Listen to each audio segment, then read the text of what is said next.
tidak terlalu banyak terlibat di perusahaan. Saat ini saya lebih fokus ke desain dan memilih bahan atau material untuk fashion, dan memikirkan berbagai strategi.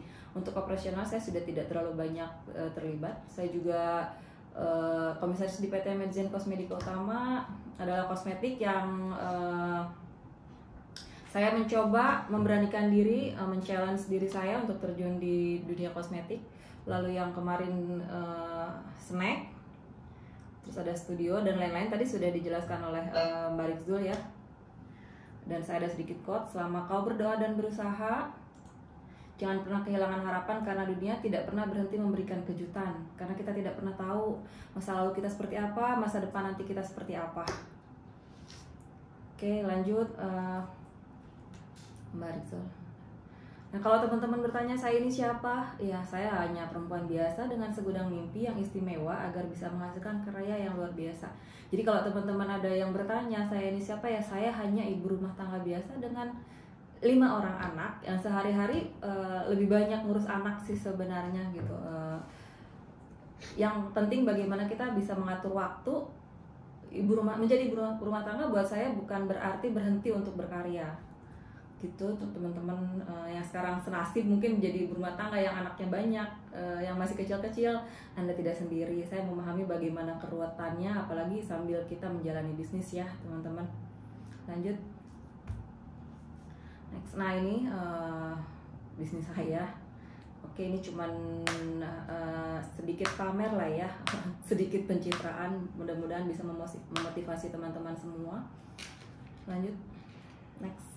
Nah, saya percaya teman-teman di sini yang berada dalam forum Majelis Ilmu ini, teman-teman adalah teman-teman terpilih yang sudah, mungkin ada yang bisnisnya sudah besar, yang sudah running, sudah jalan, sudah stabil, sudah settle.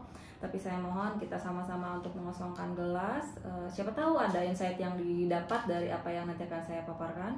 Sedikit banyak, insya Allah akan memberikan manfaat. Mohon teman-teman kosongkan gelasnya sama-sama ya. Lanjut, next. Oke. Materi sekarang ini akan saya sampaikan adalah mengenai copywriting. Lanjut.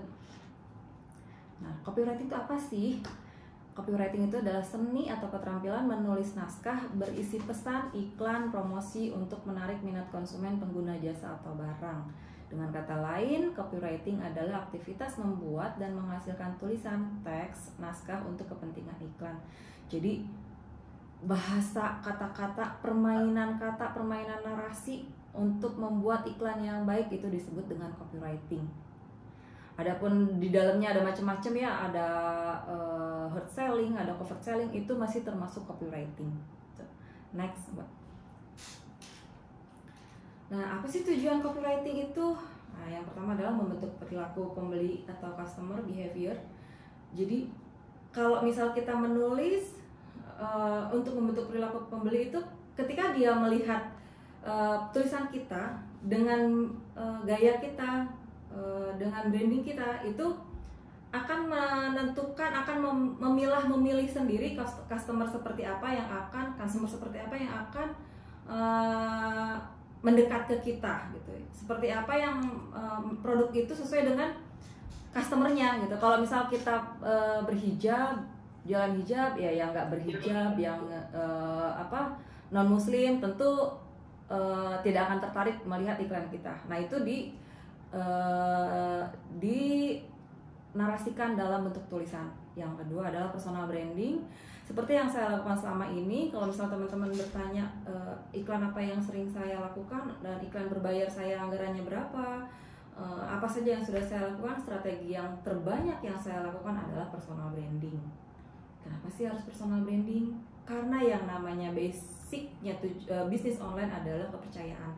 Orang tidak bertemu, orang tidak memegang produknya, orang hanya melihat foto, dan utamanya adalah kepercayaan. Seberapa banyak orang yang percaya pada kita, sebanyak itulah potensi kita. Jadi kalau misal orang yang sedikit percaya sama kita, ya sedikit juga potensinya. Maka personal branding ini adalah salah satu cara untuk membangun kepercayaan dari orang lain. Tuh, yang selanjutnya adalah terpenuhinya pesanan penjualan. Jadi kalau misal kita ngiklan Ya tujuannya satu, terpenuhinya pesan penjualan. Mau iklannya sekarang, penjualannya nanti, mau tulisannya sekarang, itu efeknya akan nanti, tetap tujuan utamanya adalah penjualan. Next. Nah, mengapa copywriting penting? Banyak orang yang tidak menyadari bahwa copywriting ini penting.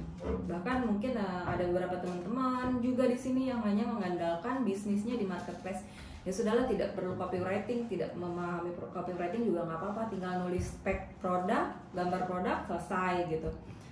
Tapi kalau misal kita mau membuat bisnis yang long lasting, yang berkepanjangan, copywriting ini menjadi penting. Karena kalau misal kita hanya mengandalkan hard selling, hanya mengandalkan marketplace, ketika ya sudah kita tahu semua lah ya bagaimana sih marketplace itu bekerja gitu. Bagaimana kalau misal ternyata marketplace membuat produk yang sama dan mereka bisa bermain di dalamnya, siapa saja yang bisa muncul, siapa saja yang siapa saja yang ditenggelamkan gitu, itu bisa dimainkan. Nah, kalau misal kita tidak menjadi star seller, kita tidak menjadi produk unggulan, itu di marketplace juga kita sulit munculnya. Nah, andalannya adalah ya dengan copywriting ini. Dengan copywriting kita bisa beriklan dimanapun, tidak hanya terbatas di marketplace. Oke, lanjut. Jadi mohon teman-teman diingat, copywriting adalah hal yang sangat penting untuk bisnis apapun, mau offline mau online, itu yang namanya bisnis pasti pakai copywriting. KFC ngadain promosi, itu dia pasti menggunakan copywriting. Bahkan pizza yang sekarang ini sedang ramai jualan di pinggir jalan, itu juga membuat narasi copywritingnya untuk mengumumkan kepada publik. Tujuan copywriting tadi adalah, copywriting yang bagus adalah yang menghasilkan penjualan. Jadi kalau teman-teman udah melakukan copywriting berbulan-bulan lamanya, bertahun-tahun lamanya, tapi tidak closing, atau misal closingnya sedikit, berarti copywritingnya gagal. Oke, next. Nah, tips membuat copywriting dari saya. Yang pertama adalah tentukan tujuan. Teman-teman harus menentukan dulu tujuan copywritingnya apa. Tujuan dibuatnya tulisan itu apa. Kalau misal kita mau membranding diri kita, ya berarti nanti tujuannya personal branding. Kalau kita mau jualan, tujuannya selling, itu beda lagi. Jadi tentukan di awal apa yang akan kita sampaikan kepada publik melalui copywriting kita. Yang berikutnya adalah yang kedua, next. Nah, ini contohnya ya. Yang tulisan teman-teman kebaca semua ya. Ini yang sebelah kiri ya, yang sebelah kiri saya tidak beriklan. Saya sedang menceritakan diri saya. Di situ ada teman-teman mungkin tidak melihat saya beriklan, tapi sesungguhnya sedang pasang iklan di situ. Di situ ada brand saya sebut, nama produknya juga saya sebut di bawah gitu. Jadi copywriting ini semacam kita memainkan emosi customer, memainkan emosi orang lain untuk mau melihat tulisan kita, sehingga tertanam di bawah alam sadarnya tentang brand dan produk kita tanpa sadar. Terus yang sebelah kanan juga ada. Di sini saya juga menggunakan produk saya. Saya juga tidak seperti sedang beriklan, tapi saya jelas produk yang saya pakai adalah Mozilla Indonesia.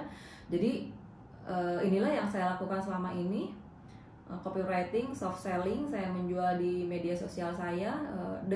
Saya memaksimalkan lini media sosial yang gratis, lini-lini yang gratis, Facebook, Instagram, dan lain-lain. Karena saya dulu awal-awal Moza berjalan itu menyadari bahwa untuk beriklan Facebook Ads itu butuh uang dan berbayar. Nah, ini adalah salah satu cara gratis yang bisa saya lakukan. Dan keuntungannya yang lain secara sisi bisnisnya ini lebih long lasting, lebih tingkat repeat ordernya lebih tinggi. Kalau di marketplace kan orang biasanya beli itu jarang sekali mengingat tadi beli di toko apa ya, ownernya siapa ya. Itu biasanya kalau di marketplace lebih ke yang di filter, lebih murah, lebih dekat, free ongkir gitu. Mereka jarang melihat siapa ownernya, bagaimana penjualnya, itu jarang sekali, sehingga repeat ordernya tidak terlalu tinggi dari orang yang sama gitu ya. Oke, next Mbak Rizal. Nah, ini juga Di sebelah kiri sesederhana itu saya menulis, me time dulu, sarapan dengan menu kesayangan, pedak beureum, sambal goang, sama pate goreng. Sangat sederhana, ada sebuah buku di pinggir dan ada logo Moza di atasnya. Yang sebelah kanan juga sama. Tema yang saya bawa memang tentang riba, tapi sesungguhnya tetap saya sedang beriklan. Jadi saya mengambil dua hal. Saya menceritakan diri saya memberikan inspirasi juga, memberikan pelajaran juga, dan sambil beriklan. Jadi tiga-tiganya tujuannya tercapai gitu. Mengkombinasikan tujuan. Nah, ini salah satu cara yang bisa teman-teman pakai untuk menarik orang agar membaca tulisan kita. Kalau misalnya kita beriklan, ih keren banget nih, mobil Moza dikasih stiker, mungkin tidak akan seramai ini. Komentarnya juga tidak akan sampai 708 kali di share orang gitu. Mudah-mudahan sampai sini teman-teman memahami apa yang saya lakukan selama ini, dan copywriting seperti apa yang saya terapkan di bisnis saya. Next, Mbak Riksu. Nah, yang kedua adalah selalu disertai dengan gambar dan foto. Seperti tadi, selalu saya sertakan gambar dan foto. Sebenarnya tidak harus disertai dengan gambar dan foto, tapi tidak semua orang menyukai membaca. Kita menyasar orang-orang yang tidak suka membaca dengan visual. Jadi, kalaupun mereka tidak membaca, setidaknya mereka melihat gambar itu gitu. Karena lama-kelamaan semakin sering orang melihat brand kita, semakin sering orang melihat produk kita gitu ya, orang akan semakin tertanam di alam bawah sadarnya. Misalnya gini, kantor pos Indonesia itu karena sering sekali kita lihat dengan logonya yang seperti itu, jadi setiap kali kita lihat oranye itu selalu yang ada di otak kita adalah kantor pos. Atau ketika kita melihat warna kuning, merah, biru, yang ada di otak kita adalah itu Indomaret gitu ya. Kenapa? Karena semakin sering kita melihat, semakin tertanam di alam bawah sadar brand positioningnya, brand awarenessnya gitu. Jadi itu secara tidak langsung kita masukkan di foto atau video atau gambar yang kita tulis tadi. Nah, tulisannya sebenarnya kalau bagus itu keren sih gitu, cuman tidak semua orang suka membaca. Nah, yang ketiga adalah gunakan teknik storytelling. Jadi teman-teman jangan karena saya melakukannya di media sosial, copywritingnya, jadi lebih ke teknik storytelling. Sebenarnya hard selling juga nggak masalah kalau di tempat-tempat tertentu, misalnya di Instagram itu bisa hard selling, meskipun sekarang sudah mulai bergeser, orang lebih banyak menggunakan soft selling juga gitu. Orang lebih tertarik membaca cerita dibanding membaca iklan. Orang lebih tertarik melihat gambar cerita dibanding melihat katalog iklan gitu. Next, yang keempat. Nah, gunakan ejaan yang EYD dan bahasa Indonesia yang baik dan benar. Kadang-kadang teman-teman sebenarnya tidak harus selalu pintar bahasa Indonesia, tidak juga harus selalu ahli menulis, tapi gunakanlah tulisan-tulisan yang mudah dipahami. Kalau misalnya kita singkat-singkat, gunakanlah singkat-singkatan yang umum. Meskipun sebenarnya singkatan itu tidak disarankan ya. Misal yang Y sama G itu sebenarnya tidak disarankan juga. Tapi kalau misal dipakai pun teman-teman make kata yang dengan YG itu masih dipahami oleh orang lain gitu. Jangan menggunakan bahasa-bahasa atau singkatan-singkatan yang tidak umum. Coba next tadi sampel contohnya. Nah, coba saya minta pendapat dari Mbak Riksul atau dari siapalah boleh. Coba baca ini, gimana perasaannya? Padahal bagus loh ini kontennya. Gimana Mbak Riksul? Memang lebih menarik kalau ada gambarnya ya Mbak ya. Nggak, yang ini coba tadi kan ini menggunakan bahasa yang benar, yang baik dan benar. Coba kalau tulisannya begini, Mbak Riksul gimana matanya? Oh iya, mungkin beberapa singkatan itu nggak semua ngerti ya, kayak ke BTLN gitu. Nah, tapi itu kan bisa banyak. Iya, betul. Kebetulan, tapi ada mungkin apa ya, D ini apa? D atau du atau ya benar-benar. Jadi harus komplit ya Mbak, bagusnya. Nah ya. Gitu, jadi kita boleh menggunakan singkatan, meskipun sebaiknya sih tidak. Tapi kalau teman-teman mengejar waktu misal, atau biar tidak terlalu panjang, hal-hal yang ini bisa sedikit-sedikit disingkat itu boleh. Misal dan dengan logo dan itu ya, atau dengan bisa DGN itu masih dipahami, saya pakai SC itu masih dipahami. Tapi kalau misalnya seperti ini kan kita bingung, KBTLN HRIN ini saya ada cara di trans, jadi tidak semua orang memahami gitu loh, padahal kontennya bagus. Tapi ketika kita melihat tulisan yang seperti ini yang aslinya kontennya bagus, tapi kita jadi malah males gitu loh, akhirnya pesan yang ingin kita sampaikan tidak sampai gitu. Jadi boro-boro posting ya, menyampaikan iklannya aja nggak nyampe gitu. Karena orang itu ketika kita scroll handphone hanya punya waktu 3 detik untuk melihat apakah tulisan ini layak dibaca atau enggak, enak dibaca atau enggak, harus dibaca atau enggak. Itu hanya punya waktu 3 menit. Jadi 3 detik hanya dari paragraf pertama biasanya. Itu makanya kenapa harus menarik. Terus tulisannya seperti ini. Ya kalau misal paragraf pertamanya udah nggak enak, biasanya di skip. Tulisan paragraf pertamanya juga udah nggak enak dengan sekatan-sekatan seperti ini, biasanya di skip. Saya jamin gitu. Teman-teman juga di sini pasti sependapat dengan saya. Next. Ini sama contoh yang tadi ya. Jadi itu kan terlalu banyak titik-titik di mana menempatkan paragraf. Jadi teman-teman nanti boleh dipelajari, ini banyak banget sih ilmunya di Google kalau ini. Jadi teman-teman bisa nanti cari, kasih spasi antara paragraf 1 ke paragraf 2 biar nggak terlalu orang capek bacanya. Jadi kita menulis bukan sekedar kita ingin menyampaikan iklan, tapi kita juga harus memperhatikan bagaimana memposisikan diri sebagai pembaca iklan tersebut gitu. Jadi kalau misal saya sih biasanya setelah nulis itu, dulu waktu masih belajar suka minta ke suami, ayah enak nggak tulisan mama dibacanya, atau minta ke teman, ini gue udah nulis nih, lu ngerti nggak gitu. Nah untuk teman-teman yang masih belajar bisa mencoba cara itu. Next. Nah yang kelima adalah pilih tema yang menarik. Tema ini banyak banget yang menarik, cuman kadang-kadang mungkin teman-teman kesulitan untuk mencari ide. Kenapa temanya harus menarik? Kalau misal temanya nggak menarik, mau tulisan sekeren apapun itu nggak, orang malas baca. Harus relate dengan kehidupan. Biasanya sih yang ramai itu kalau misal relate-nya dengan kehidupan sehari-hari. Tema yang menarik itu kita bisa di Google, bisa kita lihat media sosial lain gitu, itu sangat banyak. Nah itu salah satu syaratnya kalau misal kita mau membuat konten copywriting yang bagus adalah pilih tema yang menarik. Next. Nah, perhatikan siapa yang menjadi audien atau pembaca. Kalau misal teman-teman posisinya adalah penjual hijab seperti saya, teman-temannya orang-orang pakai hijab, bahkan ada yang pakai niqab. Beberapa teman saya juga banyak yang desainer baju-baju muslim. Jadi nggak mungkin saya menulis copywriting mengenai baju renang misalnya, karena nggak nyambung. Atau saya menuliskan tentang otomotif, itu nggak nyambung. Jadi perhatikan dulu siapa yang menjadi audiens teman-teman. Kalau misal teman-teman jualannya baju remaja misalnya, baju anak-anak SMA, ya berarti gunakanlah bahasa-bahasa yang seperti yang cocok, yang relate dengan anak-anak SMA gitu. Jadi perhatikan dulu siapa yang menjadi audiensnya. Kita nggak bisa disamaratakan menulis cara milenial atau kolonial gitu.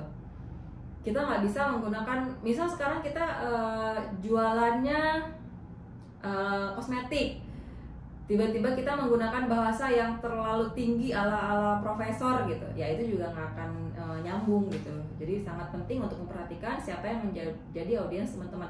Nah ini nyambungnya ke teman-teman harus memfilter siapa saja yang menjadi teman kita di friend list di media sosial ya, siapa yang follow, siapa yang nge-add, siapa yang menjadi teman kita, itu kita berhak memilih gitu. Next.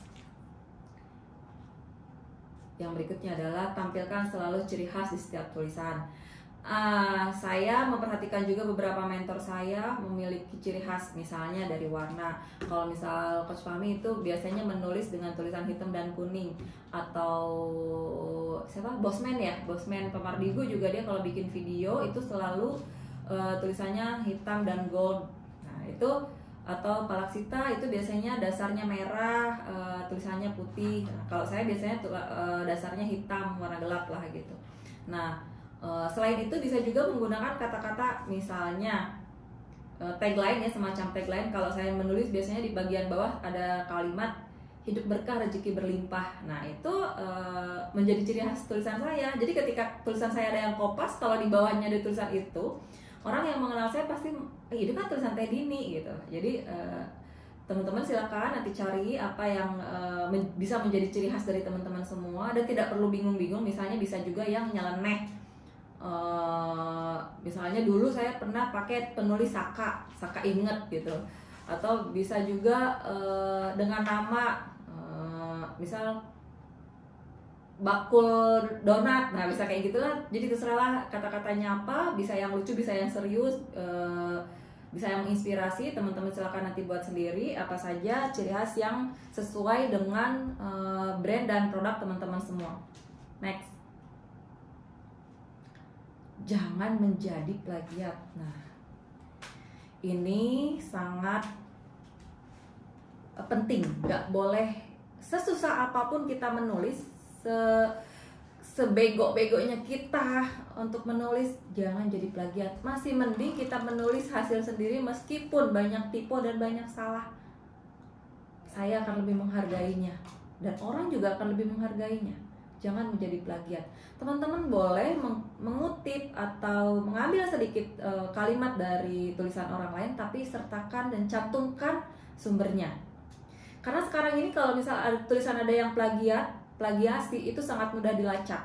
Untuk di Facebook kita tinggal searching, masukkan kalimat, salah satu kalimat yang ada di artikel itu, nanti keluar semua siapa saja yang menulis ulang, siapa saja yang mengkopas, siapa saja. Itu sangat ada, banyaklah aplikasi yang bisa kita dapat, yang bisa kita pakai untuk melacak apakah tulisan kita ada yang plagiasi atau tidak. Kalau misal orangnya seperti saya, yang saya sih biasanya tidak pernah mempermasalahkan apakah tulisan saya akan dikopas orang atau tidak. Karena memang yang ingin saya sampaikan adalah saya menyebarkan inspirasi, memberikan manfaat. Adapun nanti dikopas orang, ya itu sudah resiko saya, dan saya juga nggak pernah marah, tidak pernah inbox, tidak pernah menegur biasanya. Ya sudahlah gitu. Paling ada teman-teman atau agen Moza lain yang tidak terima dan mengenal tulisan itu, biasanya nge-mention saya gitu. Hanya yang sedikit mengganggu saya ketika tulisan yang saya buat, misalnya yang saya tulis itu hanya, saya pernah menulis salah satu konten, ketika saya share itu hanya 10.000 share. Hanya 10.000 share. Tapi ketika diplagiasi sama orang dan diganti namanya dengan orang tersebut, itu jadi 50.000 share. Nah, saya yang dituduh yang plagiat jadinya. Nah, itu yang saya nggak suka sih, hanya itu gitu. Selebihnya kalau misal ternyata bikin orang jualannya rame menggunakan tulisan saya nggak peduli. Saya hanya nggak terima kalau misal saya yang dituduh menjadi plagiat gitu. Itu pesan saya untuk teman-teman semua. Untuk para copywriting, storyteller atau penulis-penulis pemula, jangan menjadi plagiat. Next. Nah, tadi yang sudah saya sampaikan adalah selalu mencantumkan narasumber jika ingin mengutip atau kopas tulisan orang lain, termasuk hadis, termasuk ayat-ayat.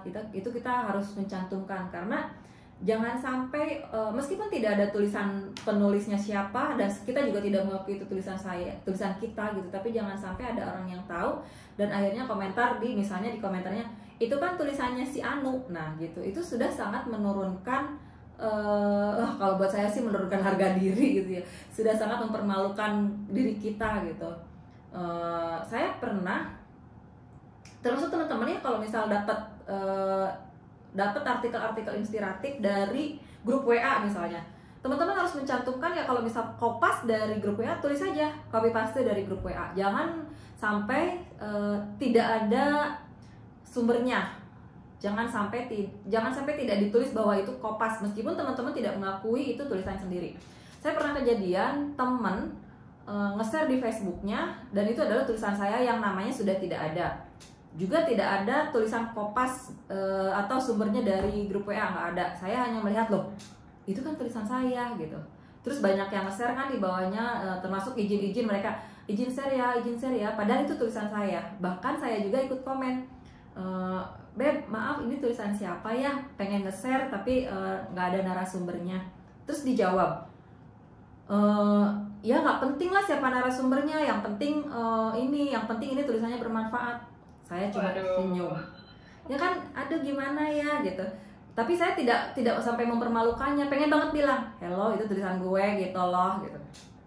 Pengennya gitu, tapi ya itu menjadi pelajaran penting gitu. Bahkan saya memohon untuk teman-teman lain jangan sampai komentar, cukup biarin aja, nanti mungkin ada yang ngasih tahu secara baik-baik di belakang gitu.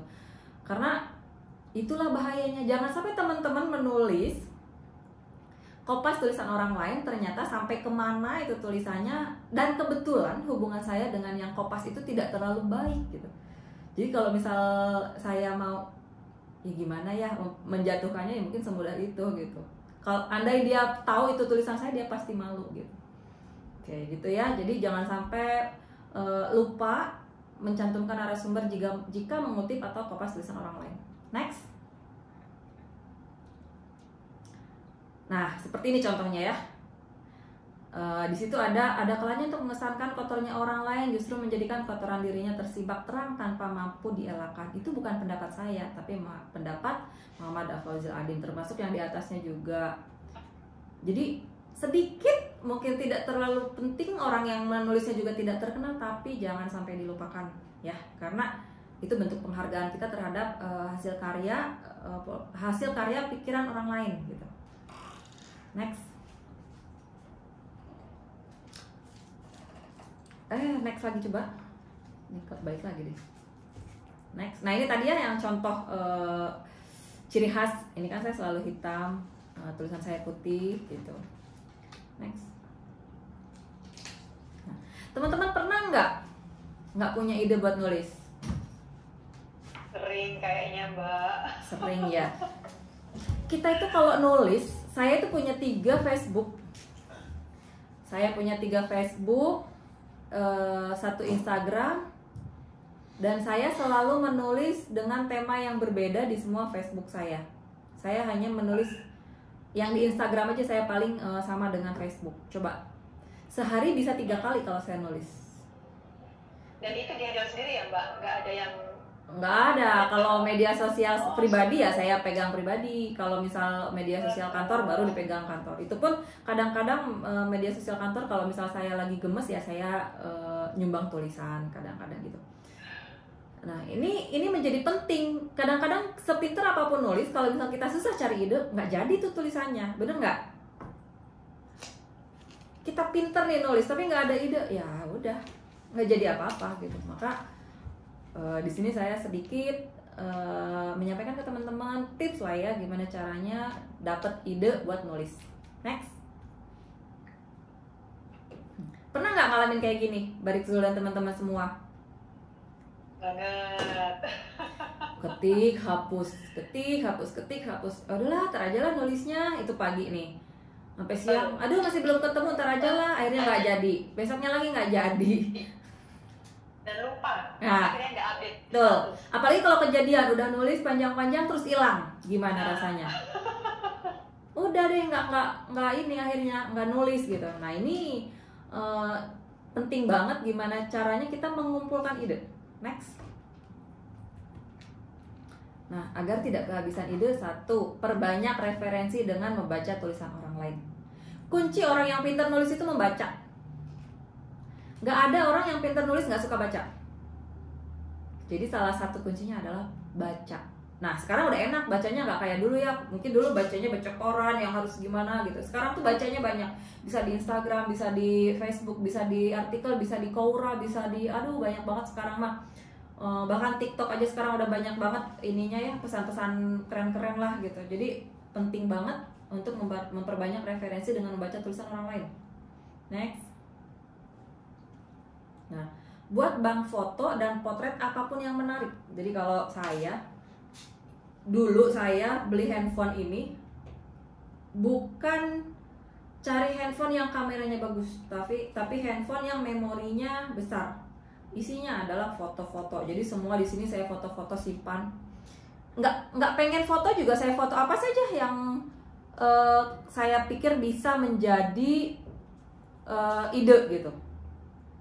Bahkan kemarin saya berfoto sama preman. Aduh, preman. Jadi penting banget itu ketika kita dapat ide atau ada foto-foto yang nyeleneh, nah itu biasanya saya simpan dulu. Jadi buat bank foto, jadi hanya untuk kita simpan saja dulu buat nanti kalau misal suatu hari kita butuh ide, bisa kita buka. Karena kadang-kadang ide itu nggak ditunggu ya, tapi kita dapatkan, kita cari gitu, bukan ditunggu gitu. Ini foto-foto semua, jadi sampai beberapa ini gitu ya. Oke, lanjut. Nah, buat notes atau catatan. Kalau teman-teman di handphone saya ada notes. Beberapa waktu lalu handphone saya di reset. Itu yang bikin saya sedih bukan data-data di WhatsApp, tapi data-data di notes ini ya, di catatan. Kelihatan nggak sih? Nah, ini catatan. Di sini ide-ide ini saya tulis. Ide-ide status saya ditulis di sini. Idenya aja dulu. Misal ketika saya kemarin ketemu orang misal lagi jualan, padahal dia misal orangnya cacat, kita bisa fotonya diminta, terus kita tulis di sini ininya, idenya. Kita tulis ide-ide intinya aja, misalnya gini, orang cacat aja semangat jualan gitu, masa kita enggak? Udah, ide itunya aja dulu, nanti kita kembanginya kemudian kalau misal kita udah mau nulis. Atau kalau saya biasanya dikembangin di Telegram, ada channel yang khusus cuma diri saya sendiri yang isinya tulisan-tulisan saya. Kalau ada ide saya nulis, kalau ada waktu saya nulis, biar nanti ketika saya mau update status itu tinggal kopas. Next. Buka media sosial orang lain, Google, blog, artikel, Instagram, portal berita, apa saja yang sedang hangat diberitakan. Pilih salah satu berita yang kamu sukai. Nah, saya punya semua media sosial. Saya punya LinkedIn, saya punya Pinterest, saya punya Twitter. Meskipun saya tidak aktif di Twitter, itu saya kadang-kadang ya hanya cari ide. Apa sih yang bisa kita bagi, apa sih yang bisa saya tulis gitu. Karena kalau misal kita nunggu, saat dulu saya waktu jadi wartawan, berita itu nggak ditunggu, tapi dicari. Misalnya kan nggak mungkin saya nunggu pengen menulis berita tabrakan terus saya nunggu orang tabrakan, kan nggak mungkin. Terus saya pengen menulis berita korupsi di dinas, ya kan saya juga nggak mungkin nunggu ada korupsi dulu muncul. Jadi saya cari, saya datang ke kantornya, saya pilih tema. Misalnya sekarang kalau sekolah-sekolah ke dinas pendidikan, sekolah-sekolah yang bangunannya hancur di mana saja, itu saya bisa tulis. Jadi dicari, bukan diciptakan ya, bukan ditunggu ide itu. Next.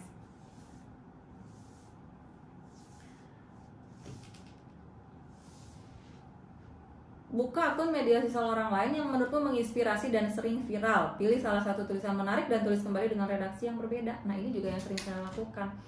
Jadi kalau teman-teman punya semacam idola atau role model atau apalah, mentor atau siapa yang tulisannya seringkali teman-teman suka, seringkali menginspirasi teman-teman, ya udah follow dia dan baca semua tulisannya. Kan misal dia update-nya sering gitu lah. Misalnya saya update-nya sering sampai scroll sampai bawah, itu pasti ada tema yang relate dengan kehidupan kita. Itu bisa kita tulis kembali dengan redaksi yang berbeda, dengan sudut pandang yang berbeda. Misalnya kalau saya menulis hutang dari sisi orang yang berhutang ke saya, mungkin teman-teman bisa menulis dari sisi pengalaman teman-teman sendiri, tapi temanya sama, utang gitu ya. Jadi bisa follow atau baca akun orang yang menurut menginspirasi dan sering viral. Pilih salah satu tulisan menariknya yang tulis kembali dengan redaksi yang berbeda. Saya hampir setiap hari menulis, satu hari bisa sampai 3 kali. Kebayang kalau misal 1 tahun bisa berapa banyak tulisan saya yang mungkin bisa diduplikasi temanya untuk kembali teman-teman tuliskan gitu. Sangat mudah dilihat mana tulisan saya yang viral, mana yang enggak kok gitu. Next. Sekarang udah kepikiran belum, ada ide? Atau masih belum ada ide? Kebayang Pak, sudah mulai kebayang. Tapi kalau misal sudah melakukan semua hal tadi ternyata masih belum ada ide, coba next. Nah, ini aja deh. Ambil buku, ambil buku paling tebal yang ada di dekatmu, tempelkan bukunya ke jidat, angkat, lalu tempelkan lagi. Lemot gitu. Aduh. Oke, next ya. Mudah-mudahan yang materi sebelumnya tadi dipahami, saya jelaskan sangat runut sih sebenarnya tadi, dan sangat mudah dipahami untuk para pemula gitu ya. Oke, sekarang kita lanjut tentang tulisan yang viral. Kalau sekarang orang nyebutnya viral. Next. Apa sih itu viral? Viral itu informasi yang menyebar luas dengan cepat di kalangan masyarakat dan menjadi topik pembahasan oleh para netizen dan warganet lainnya. Jadi yang cepat banget informasinya menyebar gitu. Yang orang mau dengan sukarela nge-share, yang orang mau dengan ikhlas nge-share. Meskipun sebenarnya tidak selalu hal yang bermanfaat gitu. Bisa kita tahu lah ya, kemarin ada tukang cilok yang akhirnya mirip Raffi Ahmad, terus ada yang anak yang dari Garut yang ketahuan di foto di Braga sedang ngaji, itu juga viral. Terus Mang Oleh yang rasanya seperti Iron Man, itu juga viral banget. Itu apa keren? Enggak juga gitu, tapi itulah kekuatan viral gitu. Next Mbak Rizal.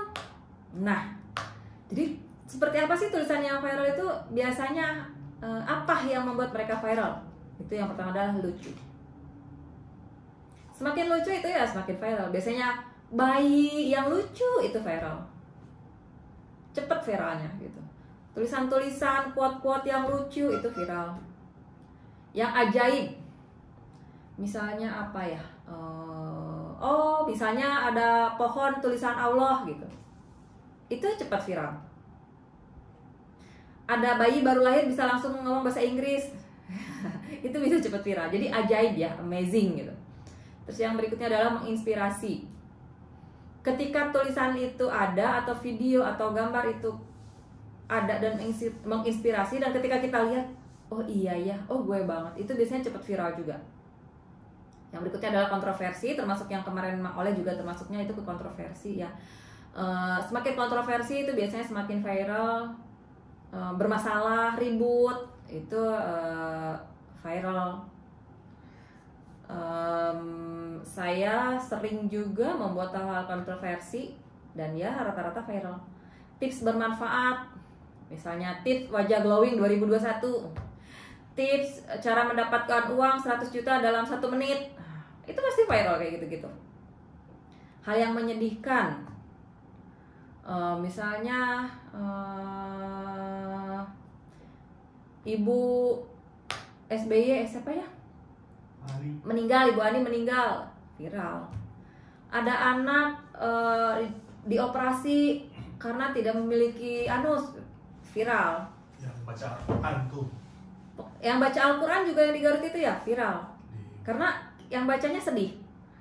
Terus hal aneh juga ya itu viral. Karena nggak umum, nggak lazim. Misalnya nangka berbuah durian, nah itu viral.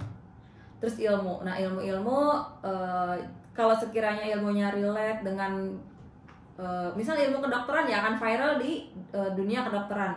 Ilmu bisnis online ya akan viral di orang-orang yang menjalankan bisnis online gitu. Kayak yang ini ya, tema-tema tulisan viral bisa diingat-ingat sama teman-teman. Kalau misal pengen bikin tulisan yang viral ya ingat yang ini nih, lucu, amazing, menginspirasi, kontroversi, tips bermanfaat, menyedihkan, hal aneh, ilmu. Ini yang diambil. Oke. Lanjut. Next. Halo Mbak Riksu.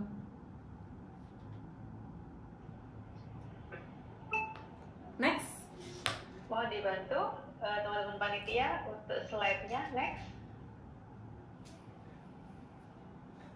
Ini hal-hal aneh kayak gitu juga tidak harus tidak harus menunggu. Teman-teman bisa menciptakan. Misalnya di rumah kita bisa buat hal aneh. Misalnya makan nangka biasanya sama es campur. Ini makan nangkanya sama nasi, itu bisa viral. Ini juga beli rumah tanpa riba bukan dongeng. Ini kan masuknya inspirasi. Karena saya mengalaminya sampai 3 kali dan banyak orang yang mengalami, jadinya ya viral. Bisnis bukan hanya soal uang. Ini tulisan-tulisan saya rata-rata yang memang saya buat berdasarkan kisah saya sendiri yang memang menginspirasi gitu. Jadi karena banyak yang mengalami, saya angkat dari cerita sehari-hari dan alhamdulillah sih banyak yang viral gitu. Jadi teman-teman boleh memilih apa yang mau diambil untuk menulis tulisan viral. Yang jelas tadi patokannya adalah yang seperti tadi, tema-temanya lucu, aneh, ilmu kayak gitu ya. Next.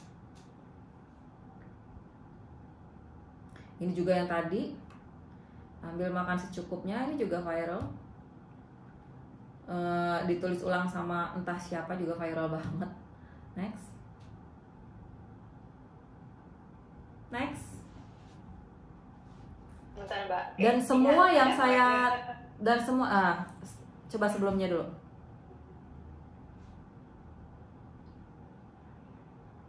Semua yang saya tulis ini rata-rata ya karena menginspirasi ya. Yang ini yang sebelah kiri ini adalah yang Rakyat Paris, itu adalah salah satu tulisan saya yang kontroversi. 19.405 kali dibagikan. Yang ini juga yang kanan juga termasuk kontroversi. Sebenarnya kalau menurut saya tidak, tapi karena memang banyak yang kontra menjadinya ya kontroversi, akhirnya viral gitu.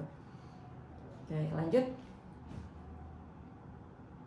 Nah, ini adalah salah satu tema yang saya tulis berdasarkan ide yang saya peroleh dari Twitter.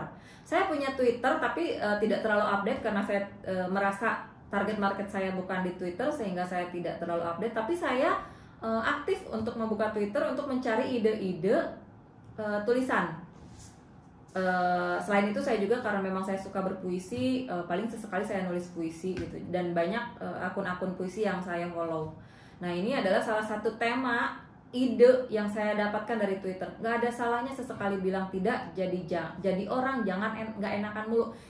Temanya cuma segini, idenya, tulisan yang saya dapat itu cuma segini, tapi menjadi tema saya menulis panjang. Coba, ini temanya, ini idenya, coba next. Ini idenya, nggak ada salahnya sesekali bilang tidak, jadi orang jangan nggak enakan mulu. Coba next. Nah, ini hasil tulisan sayanya. Pernah nggak karena nggak enakan sama teman sampai akhirnya merugikan diri sendiri? Misalnya kita ada uang nggak seberapa. Ini saya jelasin, idenya dari yang tadi. Gitu. Jadi saya dapat ide dari yang tadi, terus saya tuliskan dengan narasi saya sendiri yang sepanjang ini. Karena memang saya lebih suka tulisan yang agak panjang dibanding yang sedikit-sedikit ya. Nah, di sini juga ada kalimat di akhir yang saya tulis itu yang mengandung ajakan agar orang komentar. Kamu punya pengalaman juga soal nggak enakan, Mak? Sharing yuk. Nah, di bawahnya itu ini lumayan viral juga dan banyak yang komentar juga. Dan tentu saja saya sambil iklan produk makaroni saya. Oke, nih paham ya Mbak Ritsu yang ini ya? Enak ya, tadi ya idenya udah ada, kita tinggal nulis. Mbak, ini ada pertanyaan terkait ide, boleh nggak ini? Ada yang nanya biar sedikit nyambung ya Mbak. Apanya? Nanti ada pertanyaan ini, boleh mungkin nanti di bagian pertanyaan deh Mbak Rizul. Oh, nanti aja. Oke. Diteruskan dulu aja. Next, Oke, coba. Nah, mobilku selalu mogok di jalan raya. Ini saya dapat dari Instagram motivasiku.id kalau nggak salah.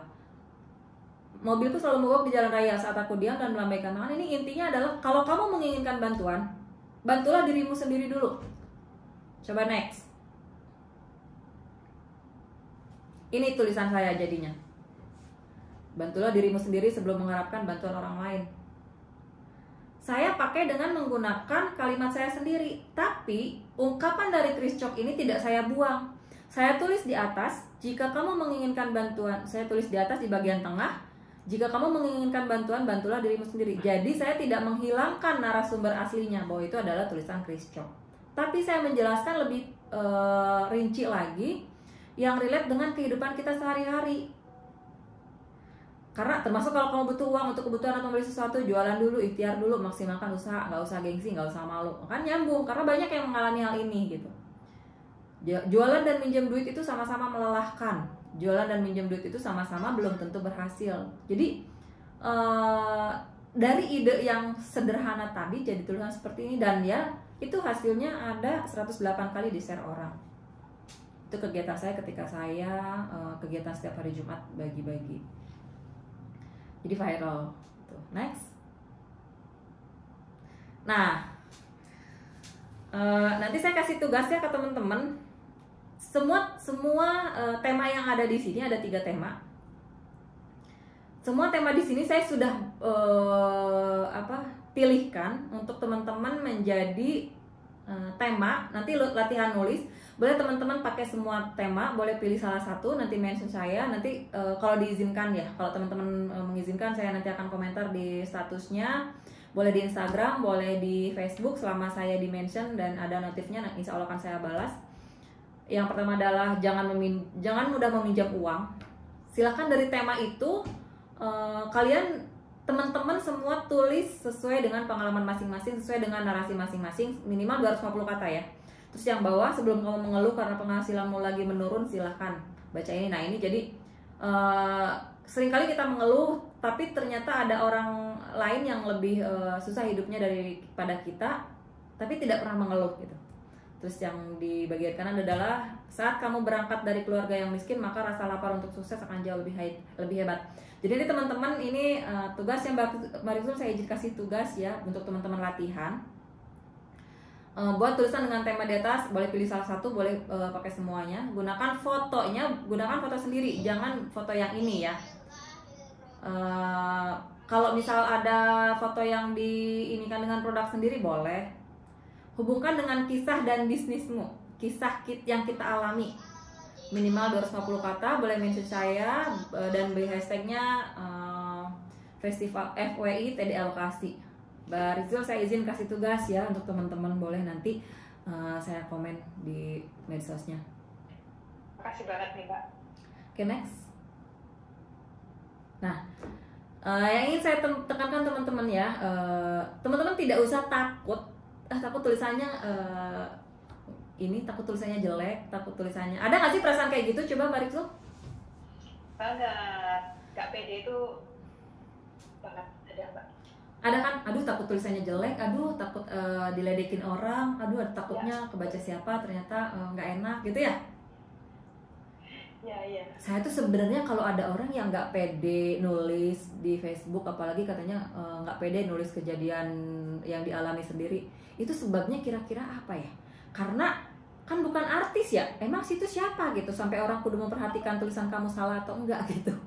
Kalau misalnya yang nulisnya Jokowi salah sedikit pasti malu. Kalau yang nulisnya Syahrini salah sedikit ya pasti malu. Lah kalau kita, siapa yang merhatiin kita gitu? Semalu-malunya ya, elah lagian siapa sih elu gitu. Paling cuman siapa orang nggak penting gitu. Jadi kalau misal salah ya dimaklumi.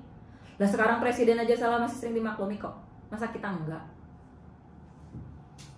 Jadi yang ingin saya tekankan adalah teman-teman, kemampuan menulis itu terdiri dari 10% karena bakat dan 90%-nya karena latihan.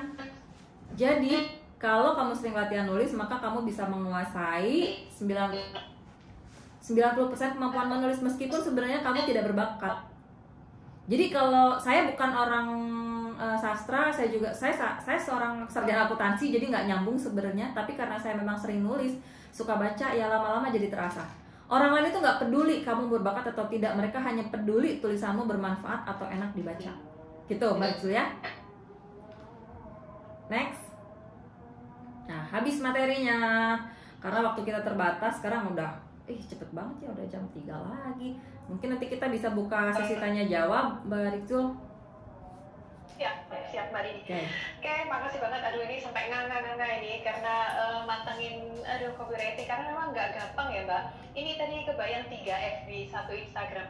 Yang satu aja itu jarang Mbak, bisa nyetatus itu jarang gitu. Makanya kan melongo bacain, aduh gitu. Ya Allah, iya. Banyak pelajaran banget ini. Ini ada penanya nih Mbak, agak panjang pertanyaannya dari Mbak Arifah Rahmawati. bagaimanakah cara sebuah ide yang bisa dituliskan dalam sebuah cerita dapat menjadi perhatian pembacanya? Itu dulu kali, Mbak. Bagaimanakah cara sebuah ide yang bisa dituliskan dalam sebuah cerita dapat menjadi perhatian pembacanya? Ketika kita punya ide menulis, untuk mendapat perhatian pembaca itu harus ada di paragraf pertama. Jadi pokok yang ingin kita sampaikan itu ya, yang bikin orang penasarannya itu di paragraf pertama. Karena kita cuma waktu 3 detik aja. Karena orang jarang ya, misal saya nggak pernah buka akun Baritsul baca sampai scroll ke bawah. Kalau bukan orang yang terkenal gitu, yang bukan menginspiratif gitu ya, enggak gitu. Jadi kalau kita misal buka Facebook ya itu biasanya langsung ya udah scroll aja gitu kan. Nggak, jarang orang yang sampai ini, pasti mereka hanya kebaca yang paragraf pertamanya aja. Judul dan paragraf pertama, makanya kenapa penting untuk memasukkan judul. Makanya kenapa tadi di tulisan-tulisan saya juga banyak pasti rata-rata menggunakan judul. Kalau nggak menggunakan judul biasanya itu saya nulisnya lagi males, cuman merasa wajib nulis gitu. Jadi perhatian pembaca itu kita dapatkan dari gambar, dari judul, dari paragraf pertama. Meskipun judul sama paragraf pertama misal nggak terlalu menarik, tapi kalau misal gambarnya biasanya kontroversi udah kelihatan nih, itu biasanya orang jadi pengen baca gitu. Terus tadi kapan waktu yang tepat diupload? Kalau saya biasanya hari kerja, diupload dari kerja di prime time. Jadi di jam-jam yang memang teman-teman membuka Facebook, membuka media sosial, megang handphone. Jam berapa aja sih orang pegang handphone gitu. Nah itulah saya waktunya upload. Dan saya jarang banget menulis di hari Minggu. Karena kalau Minggu biasanya Sabtu Minggu malah. Karena kalau Sabtu Minggu biasanya nggak terlalu banyak. Kalau Sabtu masih mending. Kalau Minggu biasanya orang karena mungkin sibuk dengan keluarga, jadi nggak terlalu rajin membuka medsos. Jadi responnya juga nggak terlalu banyak. Itu sudah saya lakukan, sudah saya riset, saya sudah survei juga, dan memang begitu adanya gitu. Kalau hari libur tidak terlalu ramai. Boleh bocoran prime time-nya tadi jam berapa kira-kira Mbak Dini? Prime time kalau saya tuh bangun tidur langsung nulis. Nanti saya share itu sekitar jam 7. Oh. Karena orang biasanya simpan dulu, di note dulu nulisnya. Kadang-kadang nggak langsung selesai juga kan, jadi mulai nulis aja dulu gitu. Kalau ternyata langsung selesai, ya saya nggak share dulu, udah biarin aja dulu, nanti jam 7 baru di share gitu. Karena jam 7 itu biasanya orang di kereta itu biasanya lihat handphone, terus di mobil lihat handphone, di Grab lihat handphone, di perjalanan gitu. Jam 7 itu biasanya seperti itu. Terus jam makan siang atau jam snack time jam 9-an juga bisa. Tapi kalau saya biasanya jam makan siang sama malam.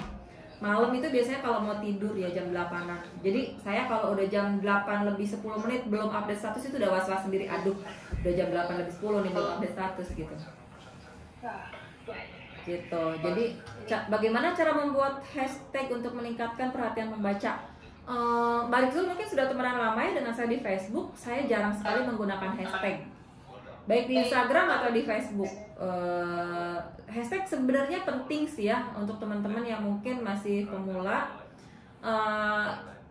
Hashtag itu ada kalau di materi Instagram ada caranya, ada link yang bisa kita cari untuk melihat hashtag apa yang rame dipakai orang dan dicari orang gitu. Cuman kalau saya pribadi, apalagi di Facebook itu jarang banget menggunakan hashtag, karena apalagi hashtag produk itu kesannya kita ya jadi ngiklan gitu. Kalaupun ada hashtag, saya paling 1 atau 2, itu pun hashtagnya yang hashtag ya seperti tadi TDA Bekasi kayak gitu-gitu, bukan hashtag yang sampai banyak. Itu kan suka ada ya orang menggunakan hashtag banyak, itu malah kesannya pengen dapat perhatian banget gitu. Jadi saya menghindari hal itu. Jadi Mbak, dan dari Bang Renov, copywriting apakah selalu soft selling? Nggak boleh hard selling di akhirnya? Boleh, tergantung tempatnya. Hard selling juga boleh. Misalnya kalau misalnya apa ya? Sekarang KFC diskon nih 50%, itu kan jelas hard selling gitu. Tapi kalau misal untuk produk-produk yang sudah terkenal itu hard selling nggak masalah, karena brand awareness-nya udah dapet, brand positioning-nya udah dapet. Jadi kalau misal flash sale di Shopee, Nivea, itu udah nggak usah perlu soft selling lagi. Tapi kalau untuk saya pribadi, untuk memperkenalkan produk, untuk membangun brand awareness itu saya menggunakan soft selling karena itu lebih kena. Kalau misal pakai hard selling itu saya gunakan hanya di media sosial Instagram atau di fanpage karena memang tempatnya ya. Tapi kalau untuk Facebook pribadi dengan Instagram pribadi saya menggunakan soft selling, bisa storytelling, bisa apa namanya, yang hard selling lah, selling semuanya itu yang jelas. Kalau di media sosial yang secara pribadi itu adalah untuk sosial, saya menggunakannya lebih ke soft selling. Oke, ada lagi nih Mbak. Adakah kerangka khusus? Adakah kerangka khusus dalam membuat copywriting, dan apakah copywriting itu harus selalu mengandung cerita tertentu? Ada namanya AIDA. Nanti teman-teman boleh Google ya, boleh karena memang kalau sebenarnya ilmu copywriting ini sangat banyak ya Mbak Rizul. Saya ngajar copywriting itu untuk satu seri, untuk satu materi itu saya ngajar selama 1 bulan 6 kali pertemuan. Jadi sekarang kita harus belajar hanya dalam waktu 2 jam gitu, jadi masih memang sangat kurang gitu. Bahkan di copywriting juga ada yang namanya ice breaking, juga ada yang namanya bridging gitu di copywriting. Memang ada AIDA gitu, ada konsep AIDA, jadi memang banyak ya ilmunya. Ada, nanti boleh teman-teman lah, itu banyak juga sih di, mungkin kalau teman-teman Google juga ada ya. Ada kerangka khususnya, bagaimana cara membuat judul, bagaimana cara membuka, bagaimana cara menutup, bagaimana sih yang enak dibaca gitu. Itu ada ilmunya. Tapi kalau misal kita sampaikan di sini, mungkin kita bisa sampai malah besok, gitu ya. Panjang banget ini. Terus ini apakah copywriting itu harus selalu mengandung cerita tertentu? Enggak juga. Tidak harus selalu mengandung cerita. Copywriting itu hanya seni penulisan gitu. Jadi seni penulisan, bagaimana orang biar menarik mau baca, itu aja sih intinya mah. Biar orang tertarik untuk baca. Jadi mau ada ceritanya mau enggak gitu, itu nggak masalah. Kalaupun saya selama ini menggunakan cerita karena saya memang menggunakan konsep personal branding untuk bisnis saya gitu. Jadi bagaimana orang mengenal saya, bagaimana orang tahu Moza, bagaimana orang tahu bisnis saya ya, karena saya menggunakan personal branding. Jadi ya kebanyakan saya menggunakan cerita, storytelling. Oke. Untuk judul atau kata kunci, apakah harus berirama? Oh enggak. Dari Bang Reno. Bisa jadi nggak nyambung sama sekali juga nggak apa-apa. Gitu.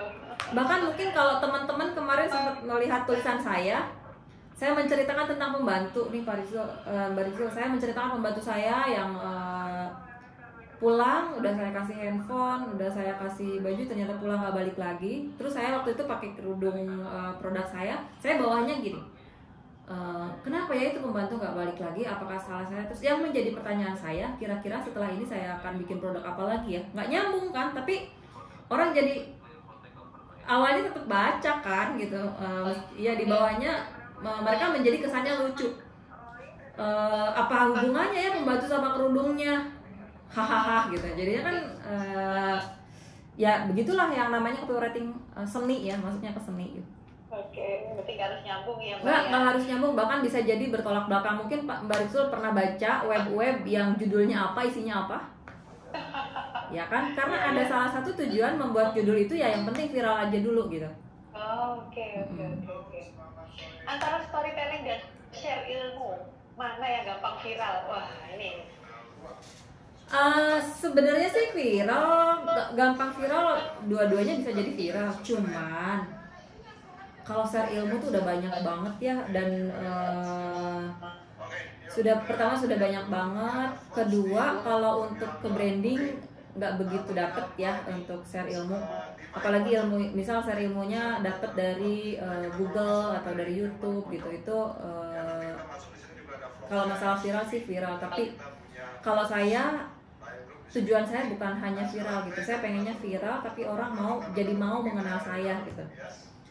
Saya banyak tulisan-tulisan viral tapi tidak efektif untuk menambah follower misalnya, tidak efektif untuk menambah agen misalnya, yaitu buat saya hanya bonus viralnya. Jadi kalau saya tujuan viral ya, kenapa saya viral, yang ingin saya viralkan adalah storytelling, menceritakan diri saya, karena orang jadi tertarik sebenarnya siapa sih Dini ini gitu. Akhirnya berkunjung ke medsos saya dan akhirnya follow Facebook saya gitu. Ya sekarang follower Facebook saya udah berapa ya, sekitar mungkin 45.000, dan itu saya hanya mengandalkan menulis storytelling saja gitu. Kalau yang share ilmu sudah sangat banyak banget ya, sudah banyak dan brandingnya jadi nggak begitu dapat. Oke. Masih ada? Oke. Mbak, ini kalau boleh tahu nih, saya balik lagi nggak apa-apa Mbak ya, agak curhat-curhat nih. Kayak tadi saya bilang kan, kalau Mbak Dini kan 3 Facebook, 1 Instagram, saya 1 Facebook nggak kelar gitu. Itu gimana sih bagi konsentrasinya sekarang, mungkin anaknya juga kecil gitu kan, terus ngurusin usaha, ngurusin macam-macam, itu bisa dengan ini yang berbeda. Sedangkan kita mau nulis aja, ya benar tadi idenya sudah ada, tapi kan apa ya, ada aja kendalanya sehingga kita itu susah gitu. Tetap ya susah, update 1 seminggu sekali udah bagus banget. Oke. Mbak Ritsu, pernah nggak dengar peribahasa ubahlah kebiasaanmu maka kamu akan dapatkan kesuksesanmu? Kalau nggak salah Jack Ma lah yang ngomong ya. Kesuksesanmu berasal dari kesuksesanmu berawal ketika kamu mengubah kebiasaanmu gitu. Kenapa kita sekarang merasa tidak bisa menulis? Sebenarnya bukan tidak bisa, tapi kita tidak punya habit, kita tidak membiasakan diri. Saya selalu merasa kesulitan untuk membuat buku. Padahal menulis itu buat saya ya menulis seperti saya menulis di medsos gitu. Saya bisa sambil jalan menulis gitu, dan jadi tulisan itu bisa. Tapi kenapa menulis buku nggak bisa? Sampai saya ketemu sama Bang Tere Lie ya, mungkin teman-teman juga tahu. Dan saya ditanya, berapa jam sehari kamu duduk di depan laptop dan menulis? Ya saya bilang nggak pernah gitu. Ya karena saya tidak punya habit itu. Maka mulailah duduk di depan laptop setiap hari. Anggarkan berapa jam kamu duduk hanya untuk menulis. Terserah kamu menulis apa saja, buku apa saja, yang penting kamu duduk minimal setengah jam untuk menulis. Nah jadi ternyata setelah saya coba, saya setiap pagi biasanya habis sholat subuh itu saya duduk depan laptop. Baru kemarin saya coba, belum lama, berapa hari ya 4 harian inilah ya. Ternyata saya bisa menyelesaikan dalam 4 hari itu 70 halaman. Jadi ya karena dari habit gitu. Nah termasuk Mbak Zul juga, kenapa susah? Karena memang tidak dijadikan kebiasaan. Kalau saya sudah rutin, udah pasti rutin. Kalau misalnya jam 9 belum sampai ada status, itu saya yang gelisah. Ini harus nulis apa ya? Saya nyari gitu. Dan biasanya kalau misalnya tulisan-tulisan yang agak panjang, saya bisa menulisnya dalam beberapa kali jeda. Misalnya mau tidur. Kebetulan saya kalau di rumah tidak terlalu ribet dengan urusan rumah tangga ya. Jadi saya bukan orang yang masak harus sempurna gitu, harus bersih, enggak juga. Jadi buat saya ya udahlah, rumah biarin dulu berantakan, yang penting saya bisa update status gitu. Yang penting anak-anak masih aman gitu, saya bisa update status gitu. Jadi kita menganggap pentingnya update status itu seperti kita menganggap pentingnya cuci piring. Kalau kita nggak cuci piring, nanti kita nggak bisa makan. Nah saya merasa kalau saya nggak update status, nanti orang nggak tahu saya dan nggak akan beli produk saya. Kalau saya menganggap nyetrika itu penting, ya seperti itulah saya menganggap saya update status gitu. Jadi kalau Mbak Rizal merasa update status itu nggak penting banget, masih pentingan nyuci baju, masih pentingan masak, ya akan terus seperti itu gitu. Ya udahlah nanti gitu. Ini masalah prioritas juga sih. Jadi buat saya prioritas menulis itu sama dengan prioritas saya ngurus anak, sama dengan prioritas saya ngurus rumah, sama dengan memasak gitu. Jadi sama pentingnya gitu buat saya. Jadi harus gitu Mbak Rizal. Jadi harus geser habits gitu ya, habits geser prioritas ya. Ya, memang salah satu ini efek tulisan itu kan tidak cepet ya. Kebanyakan orang-orang itu kadang merasa saya udah nulis tapi nggak ada respon gitu, nggak ada like, nggak ada komen, jadi males. Nah ya kan, itu yang kadang-kadang bikin orang nggak semangat untuk nulis status. Padahal kalau nggak dimulai ya nggak akan pernah tercapai gitu, nggak akan pernah ada orang yang akan like, komen terus-terusan gitu karena nggak dimulai. Kalau misalnya Mbak Rizul melihat tulisan-tulisan saya di tahun 2015, ya nggak ada yang like, yang komen 1-2 palingan gitu. Cuman karena saya konsisten dan waktu itu dan sampai sekarang juga saya tidak peduli dengan like, komen sih. Maksud saya gini, kalau ada yang like ya, kalau ada yang like, comment, share, saya nulis status tambah semangat. Kalau nggak ada yang like, comment, share juga ya saya tetap nulis status gitu. Niatnya memang ya udahlah berbagi aja gitu. Saya mencatatkan sejarah karena ya kalau misalnya nanti kita udah nggak ada dan Facebooknya tetap ada, itu Facebook saya masih bisa dibaca orang dan masih bisa memberikan manfaat gitu sih, Mbak Rizul. Ya, berarti nggak perlu baper-baper ya Mbak ya. Aduh, nggak ada yang like, besok males lah nulis. Oh, kalau saya sih udah kenyang ya. Mungkin di Facebook saya mungkin Mbak Rizul sudah pernah juga membaca orang yang ngatain saya bego, ngatain saya bodoh. Itu udah saya udah nggak peduli gitu. Ini akun saya juga berhak ngeblok, berhak tidak menjawab gitu. Saya tidak mengizinkan hal-hal negatif masuk ke pikiran saya gitu. Jangan sampai merubah mood saya. Karena menjaga semangat itu tidak mudah, jadi saya menghindari atau menolak menerima hal negatif ke diri saya gitu. Itu mindset sih. Oh, jadi ini masukin mindset itu gimana nih Mbak? Kan kalau udah yang masih muda baper itu kan udah langsung down aja auto gitu Mbak. Auto ada tulisan kebaca script kita langsung auto down gitu kan. Mindset memang tidak mudah sih merubah mindset. Kalau yang saya lakukan itu afirmasi aja sih. Saya sering menulis di buku itu, saya bisa, saya mampu, saya menarik, saya ya gitu. Saya sering kali berafirmasi pada diri sendiri aja. Dan saya kalau di medsos itu apa ya? Ya, saya ingin menunjukkan ya saya tuh bisa gitu.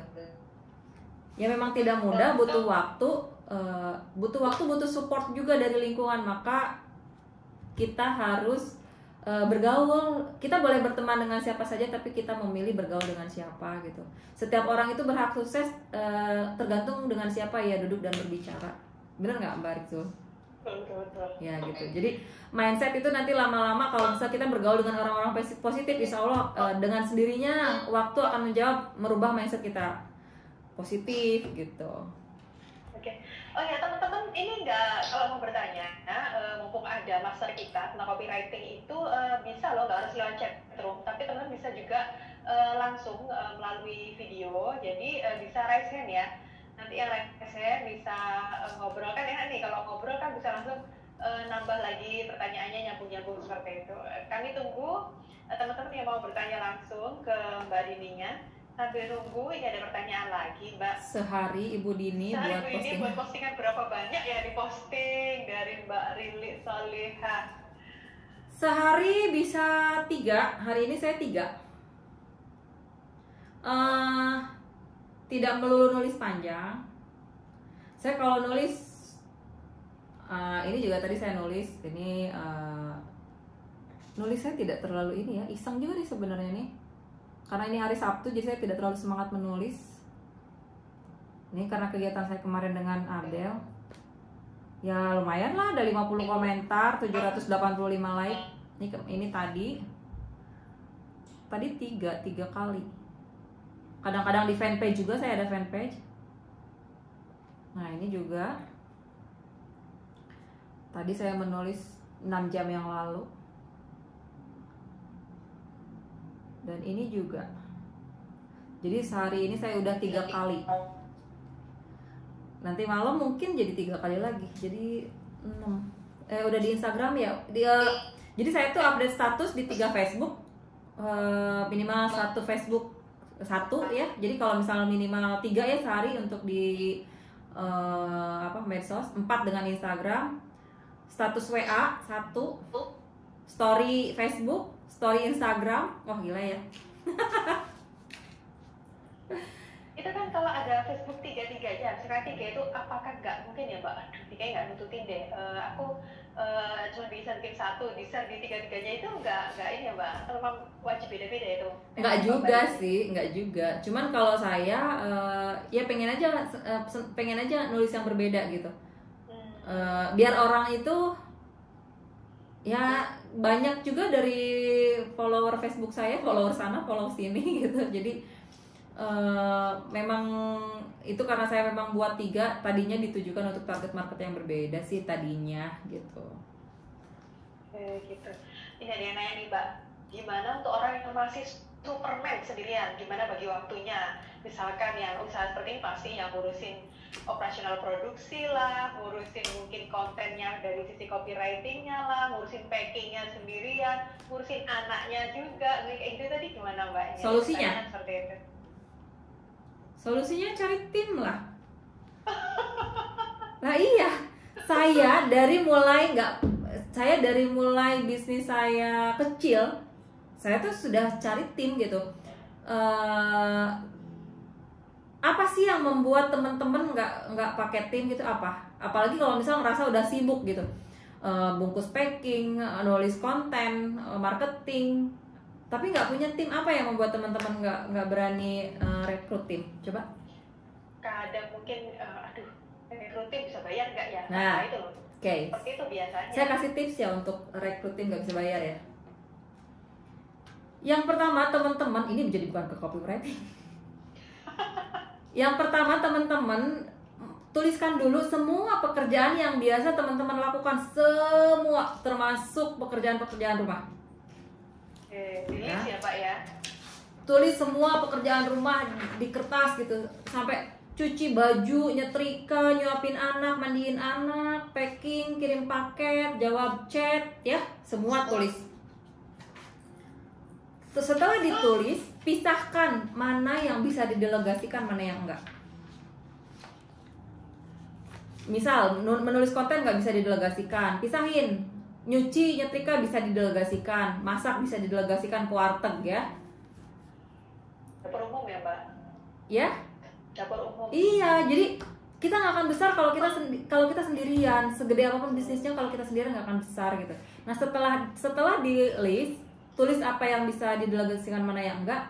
Kita kasih tuh pekerjaan tadi yang nggak bisa yang bisa didelegasikan, kita serahkan ke suami. Kita bilang, ini tips dari saya ya, karena saya mengalami sendiri langsung.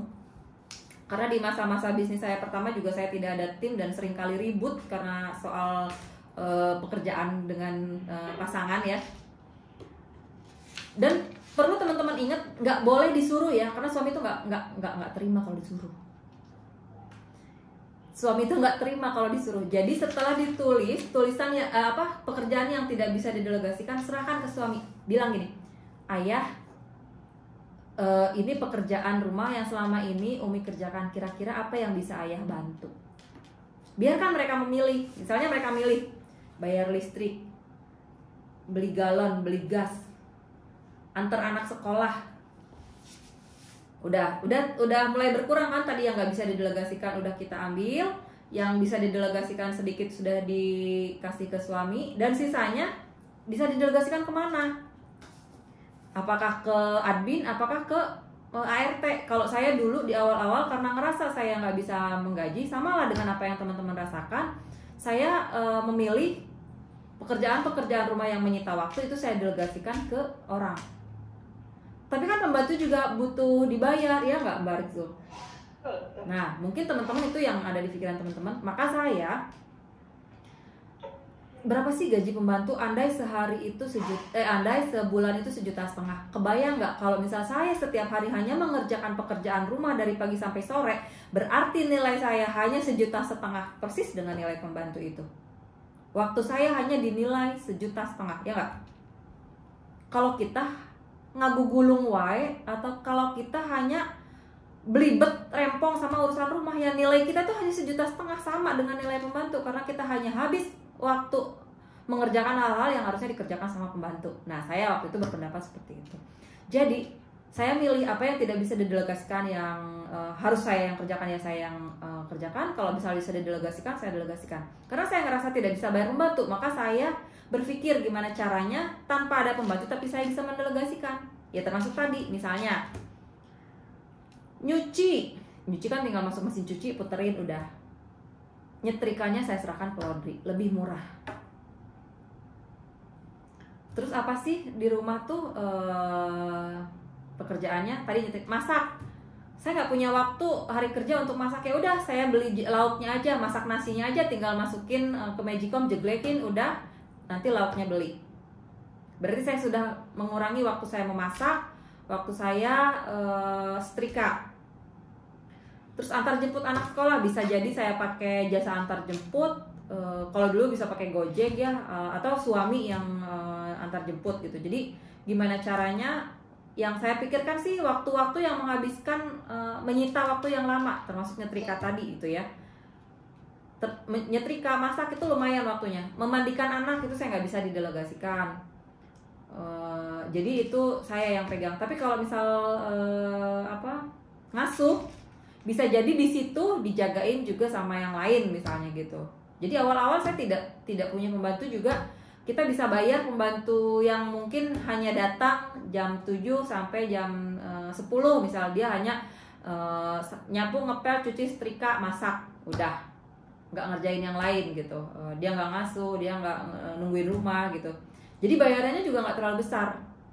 Atau bahkan kalau misalnya bingung-bingung banget, dulu sih ada GoClean ya, beres-beres rumah ya udahlah urusannya GoClean gitu. Jadi sebisa mungkin pekerjaan-pekerjaan rumah yang menyita waktu kita delegasikan. Nah, itu untuk kalau misal kita merasa tidak sanggup membayar pembantu. Tapi kalau misal kita tidak sanggup membayar admin, kita tuh bisa membuat pemetaan dari bisnis kita ya. Berapa sih omset kita bulan ini misalnya?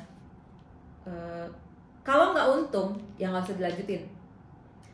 Tapi kalau misal untung, kita merasa untung nih, tapi nggak terlalu besar. Jadi kita merasa karena tidak terlalu besar, tidak bisa membayar gaji admin. Karena ngerasa nggak bisa bayar admin, jadi kita nggak berani rekrut admin. Padahal, misal kita kerja sendirian, kita dapat profit 3 juta sebulan. Ya siapa tahu kalau misal ada admin jadi 6 juta sebulan, ya kan? Dan kalaupun misal terjadi gagal nih, ternyata nggak nyampe nih 6 juta sebulan, ternyata cuma 3 juta nih, nggak fungsi banget nih adminnya, ya udah tinggal dikeluarin, tinggal berhenti. Kita hanya ngemodal 1 bulan percobaan. Itu pun kalau per 1 bulan itu bukan gaji tetap ya, bukan gaji tetap, tapi uang training ya kalau saya menyebutnya. Jadi kalau di Moza itu ada trainingnya. Mungkin kalau untuk teman-teman yang UMKM, trainingnya nggak harus besar. Cari admin yang lulus SMA misalnya, itu biasanya mungkin tidak akan sampai 1 juta ya kalau untuk training. Kalau di Moza training itu masa percobaan sedikit juga, itu nggak sampai 2 juta. Setelah mereka diterima baru UMR. Nah jadi teman-teman juga bisa coba.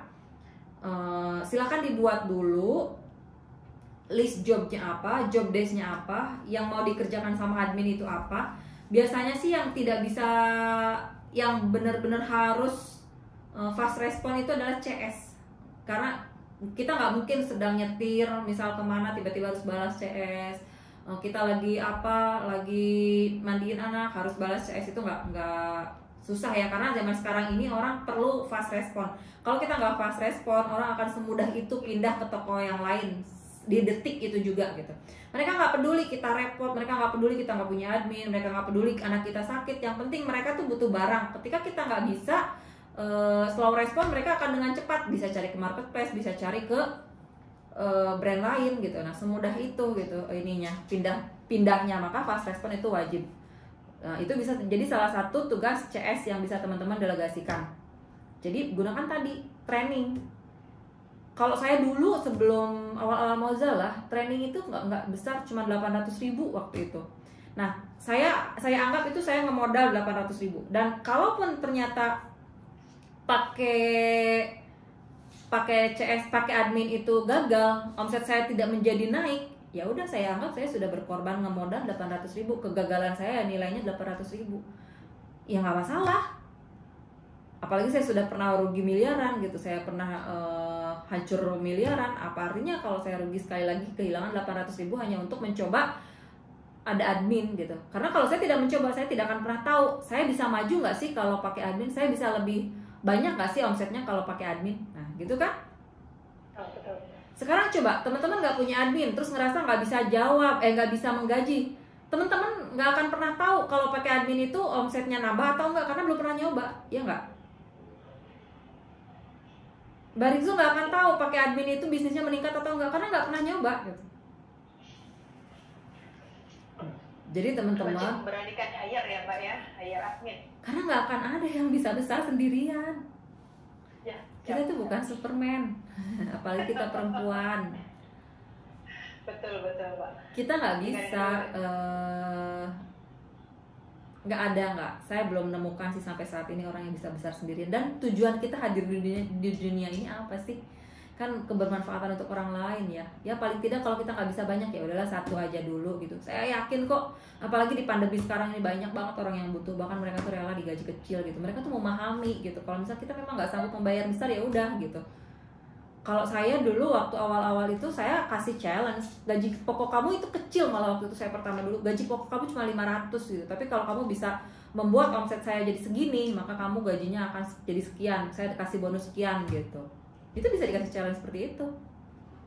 Bisa juga misal ada admin online yang bonus by bonus gitu, nggak digaji gitu.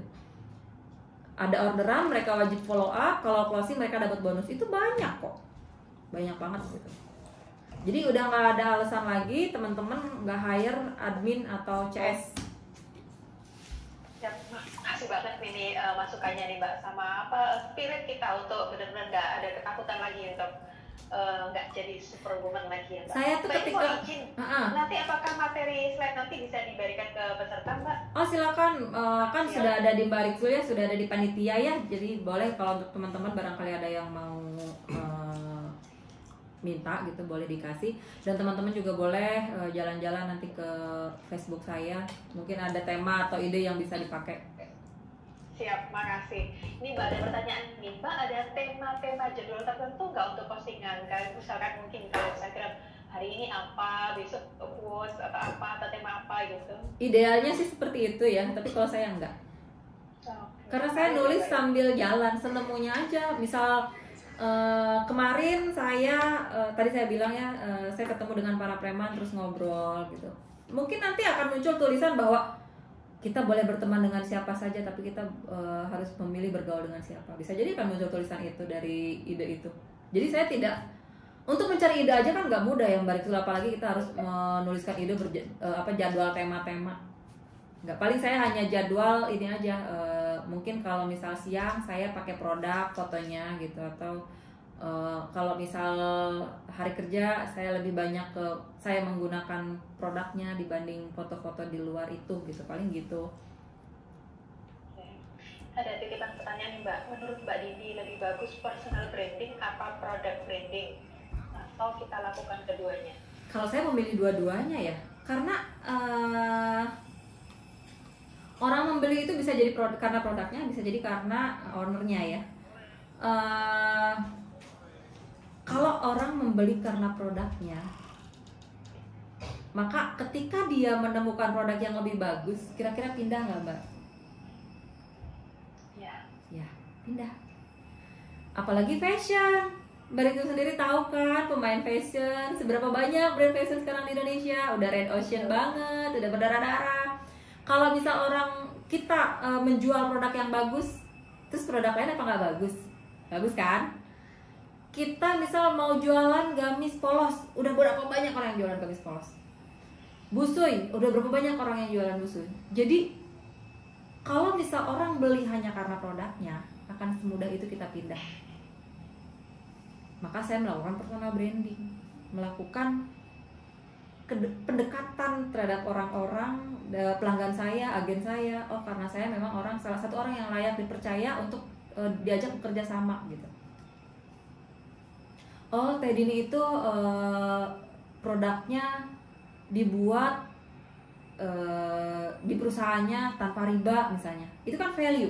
oh Teh Dini itu punya yayasan anak yatim ya, jadi kalau misalnya saya beli di Teh Dini berarti saya ikut menyumbang ke anak yatimnya. Itu kan value yang bukan dari produk gitu. Jadi kalau saya lakukan dua-duanya, brandnya iya, karena orang menjual, orang membeli juga kalau brandnya nggak jelas juga mereka takut ya. Coba kalau misalnya sekarang saya bilang ini kerudung Zoya, oh semua orang udah tahu, oh Zoya bagus, kualitasnya kayak gitu udah bagus tuh. Nah itu yang ingin saya tanamkan gitu. Oh Moza, oh udahlah Moza mah udah bagus. Oh Moza bikin sepatu, oh kalau Moza mah bajunya aja bagus, pasti sepatunya bagus. Nah itu kalau dari produk. Tapi kalau dari personal branding, ketika saya membuat branding untuk diri saya dan saya menyampaikan value-value tentang diri saya sehingga saya menjadi orang yang layak dipercaya, jadinya begini. Ketika saya bikin produk baru, oh Moza, oh Teh Dini ngeluarin karena personal branding ya, udah berarti udah diri saya ya, udah personal. Oh Teh Dini ngeluarin kosmetik ya, oh Teh Dini mah kalau Teh Dini yang bikin saya percaya pasti bagus, baju-bajunya aja bagus. Oh Teh Dini ngeluarin snack ya, pasti nggak sembarangan kalau Teh Dini bikin, dia pasti udah riset nih, pasti enak nih. Gitu jadinya kalau misal branding diri kita gitu. Karena basicnya by online ya. Sekarang Mbak Rizul pernah ke rumah saya kan ya dulu ya?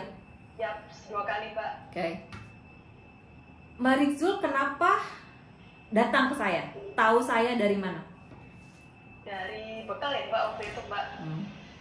Tertarik banget nih, aduh baru ini tapi langsung cetar gitu kan. Kan itu berarti membaca kisah saya di bekal kan? Betul. Ya itu salah satu personal branding yang saya lakukan. Nggak mungkin Mbak Rizul datang ke saya tiba-tiba yang nggak tahu Teh Dini ini siapa gitu. Nggak mungkin juga saya beberapa kali diundang ke TDA kalau misal orang tidak mengenal siapa saya di TDA gitu. Itulah fungsinya personal branding. Kita menyampaikan value kepada orang lain bahwa kita ini adalah orang yang layak dipercaya. Value sebenar-benarnya diri kita. Value yang benar ya. Kita ingin menyampaikan tentang diri kita yang jujur, bukan pencitraan. Pencitraan sama personal branding beda ya. Kalau personal branding itu saya menyampaikan bahwa saya ini seorang fashion designer, bahwa saya ini seorang pebisnis tanpa riba. Itu yang saya sampaikan apa adanya gitu. Itulah saya. Saya tidak menjelek-jelekan yang bagus dan tidak membagus-baguskan yang jelek. Yang salah ya, yang jelek-jeleknya saya nggak liatin, saya nggak umumin. Misalnya saya gini, saya orangnya malas mandi, ya nggak saya jadiin nilai value juga, nggak saya umumin gitu. Saya orangnya kalau di rumah berantakan gitu, itu nggak perlu saya sampaikan. Orang hanya perlu tahu kita yang bagus-bagus, tapi memang benar adanya diri kita. Bukan berarti kita harus menutupi yang kita harus membenarkan yang salah, kita membaguskan yang jelek gitu, nggak gitu. Itulah bedanya pencitraan sama personal branding. Gitu. Kenapa harus disampaikan? Lah kita kan bukan presiden ya Mbak Rizul yang istilahnya pakai sendal jepit aja masuk TV gitu. Terus kita juga bukan sehari ini yang ketiban lemari aja banyak yang orang yang ngeberitain kan. Nah maka tugas saya ya saya menyampaikan berita tentang diri saya sendiri agar orang lain percaya. Gitu. Siap. Nah iya, bener kan? Bener kan kalau artis kan sedikit saja jadi berita lah. Udah banyak paparazinya. Nah kalau kita lah yang bertugas untuk menyampaikan berita tentang diri kita sendiri gitu. Karena kalau bukan kita siapa? Lambe Turah? Ya nggak mungkin. Ya benar. Ini Mbak ada pertanyaan lagi nih. Untuk menulis menggunakan tipe bahasa yang bagaimana? Apakah pakai bahasa setengah formal, bahasa gaul atau bahasa formal itu Mbak? Coba jawab Sama komentar dari haters. cara jawab komentar dari haters atau orang yang menimpali dengan komentar agak negatif. Kalau tidak dijawab justru bisa menimbulkan aura negatif dari pembaca lain. Oke, Mbak. gini. Bagian dari no baper tadi nih Mbak. Untuk menulis tipe bahasa apa dan bagaimana, apakah pakai bahasa setengah formal, bahasa gaul atau ini terserah. Setiap orang itu punya DNA ya. Kalau Mbak Rizul, kita kan fashion designer nih Mbak Rizul, kita kan desainer baju gitu ya. Ada sesuatu DNA yang nggak bisa dikatakan, ya kan? Saya tuh nggak bisa bilang desainnya Mbak Rizul itu gimana? Ya pokoknya begitu. Tapi ketika saya lihat, saya tahu itu desainnya Mbak Rizul. Ini adalah desain saya. Dimanapun itu desain saya ada yang niru, saya tahu itu niru desain saya. Tapi nggak bisa disampaikan seperti seni gitu. Nah begitupun dengan tulisan. Ketika saya menulis, saya tidak bisa menyampaikan tulisan saya modelnya apa, tipenya apa. Tapi ketika tulisan saya di copy paste sama orang lain dan ada penggemar saya yang baca, dia pasti tahu ini tulisan kayak tulisan Teh Dini gitu. Kayak gitu kan, DNA itu. Nah, sama dengan tulisan, apakah mau pakai bahasa formal, gaul, atau ya terserah. Semua diperbolehkan. Bahkan dalam buku-buku juga, selama bukan karya ilmiah, selama bukan jurnal ilmiah, nggak apa-apa, nggak masalah kok nulis dengan bahasa gaul. Di buku-buku karya Kang Dewa, Riko Huang, siapa lagi, itu rata-rata bahasa-bahasa gaul. Mas Hermas itu juga bahasa-bahasa gaul gitu. Jadi boleh gunakan dengan khas masing-masing. Bahkan saya sendiri sering, kayak tadi saya ada di flyer ya, ada di salah satu slide, saya menulis dengan bahasa Sunda gitu. Tadi ada pedaberem gitu kan, saya tadi ada ikan gitu. Jadi boleh, bahkan itu menambah apa ya, jadi nggak terlalu berat gitu bahasanya, ringan gitu, enak dibaca. Lebih cair ya Mbak ya? Ya, orang juga nggak yang serius gitu, nggak yang berat gitu. Tentang ini komentar dari Cara haters, jawab Mbak, gimana? komentar dari haters atau orang yang menimpali dengan komentar agak negatif, bagaimana Teh kalau tidak dijawab? Iya betul. Kalau saya gini, kalau memang masih bahasanya sopan, saya akan jawab lebih sopan tapi dalam biasanya sih. Misal kemarin ya saya menulis itu ada yang komentar gini, ini dong apanya, kalau nulis yang apa ya, pokoknya intinya mah gini, fungsikan tuh kerudungnya gitu. Ya kita jawab, emang fungsi kerudung apa Pak gitu ya, kita jawab aja gitu, ininya. Tapi kalau misal bahasanya sudah keluar bahasa yang bego kayak gitu biasanya saya juga tetap komentar, tapi gini, mohon maaf ya, saya tidak menjawab komentar Anda karena untuk saya tidak bermanfaat menjawab komentar yang tidak beretika gitu. Jadi saya jawab seperti itu aja sih. Tapi kalau misal kita sudah enak banget gitu ya mendingan dihapus aja. Kita punya hak kok. Dan itu nggak dosa. Kalau perlu blokir. Kita tidak menjadi auto jahat ketika ngeblokir orang yang selalu berkomentar jelek, karena itu adalah aura untuk kita gitu. Kita sendiri yang akan rugi kalau kita ngebiarin. Jadi kita nggak auto memutuskan silaturahim. Kalaupun misal kita mengunfriend teman seperti itu, tinggal bilang mohon maaf ya, kita temenan di dunia nyata aja nggak apa-apa, karena Facebookku memang ini dipakai jualan gitu aja gitu. Kalau menghadapi dunia julid, saya kan udah kenyang banget. Nah, Mbak Rizul juga mungkin menjadi salah satu saksi beberapa kali saya bermasalah ya. Dan saya juga tidak berkomentar macam-macam, bahkan saya lebih sering nyuekin sih, karena ya Allah akan menjanjikan sungai di pinggiran surga buat orang yang menghindari perdebatan meskipun dia tahu bahwa dirinya benar kan. Gitu. Jadi ya kalau misalnya ini banget ya udah nggak usah debat gitu, karena nggak akan sayang waktu kita habis hanya untuk melayani perdebatan yang tidak ada manfaatnya. Gitu. Lebih nahan diri aja ya Mbak ya? Iya. Cari yang positif aja. Mungkin karena saya udah terlalu banyak ya komentarnya, jadi ada nyempil komentar satu itu biasanya saya nggak peduli sih. Betul. Dari Mbak Anifah, Mbak boleh tanya mengenai teknis branding Moza dan produknya dari awal hingga sekarang, dan tahapan branding yang diciptakan melalui narasi atau copywriting? Sebenarnya awalnya saya malah nggak pernah tahu bahwa apa yang saya lakukan ini adalah ilmu ya. Saya hanya menulis. Moza lahir 1 Februari 2016, itu saya ternyata sudah melakukan branding dari Oktober 2015. Waktu itu saya sudah mulai fotoin motifnya, fotoin jahitannya, dan saya nggak tahu kalau itu adalah branding. Saya bercerita tentang bagaimana proses menjahit, tentang bagaimana susahnya saya bertemu penjahit, bagaimana saya nggak bisa bikin desain waktu itu karena memang waktu itu belum memahami desain gitu. Jadi sebenarnya tidak terlalu mengalir aja gitu, mengalir aja ya itulah diri saya gitu, karena memang yang namanya produk itu mencerminkan ownernya ya. Dan saya seringkali menggunakan branding Moza itu ketika produknya saya pakai, nggak menggunakan model gitu. Jadi model cukup hanya untuk katalog teman-teman agen untuk alat tempur mereka jualan. Kalau misal untuk saya branding ya saya pasti pakai produknya, dan saya jadikan tulisan itu selalu pakai diri saya sendiri. Mungkin Mbak itu juga sering ngeliat Facebook saya pakai produk-produk Moza yang saya pakai sendiri. Meskipun itu jelek atau apa ya, saya merasa kalau dipakai model mungkin pendapat orang lain wajar lah, cantik model gitulah. Tapi kalau dipakai saya yang bukan model tapi tetap bagus, dan saya adalah perwakilan dari bentuk tubuh kebanyakan emak-emak gitu yang punya anak yang beratnya udah agak nggak secantik model itu, oh ternyata bagus. Nah itu menjadi poin buat saya bahwa Moza ini bisa dipakai oleh model juga cantik, dipakai orang yang seperti saya yang tidak terlalu tinggi dan gemuk juga masih oke dilihat gitu. Jadi itu yang saya lakukan sampai saat ini, dan saya juga membranding Moza dari segala sisi ya, dari karyawan misalnya seragam,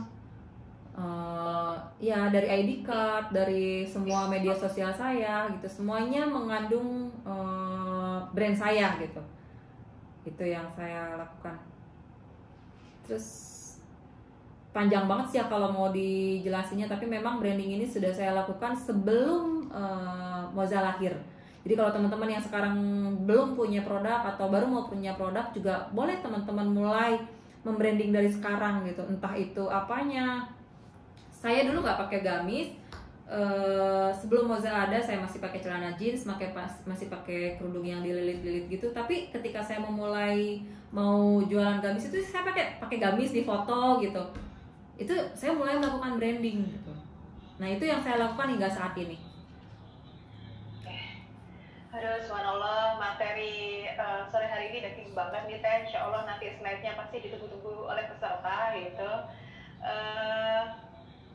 Ini sudah mendekati waktunya, boleh minta closing statement-nya Teh?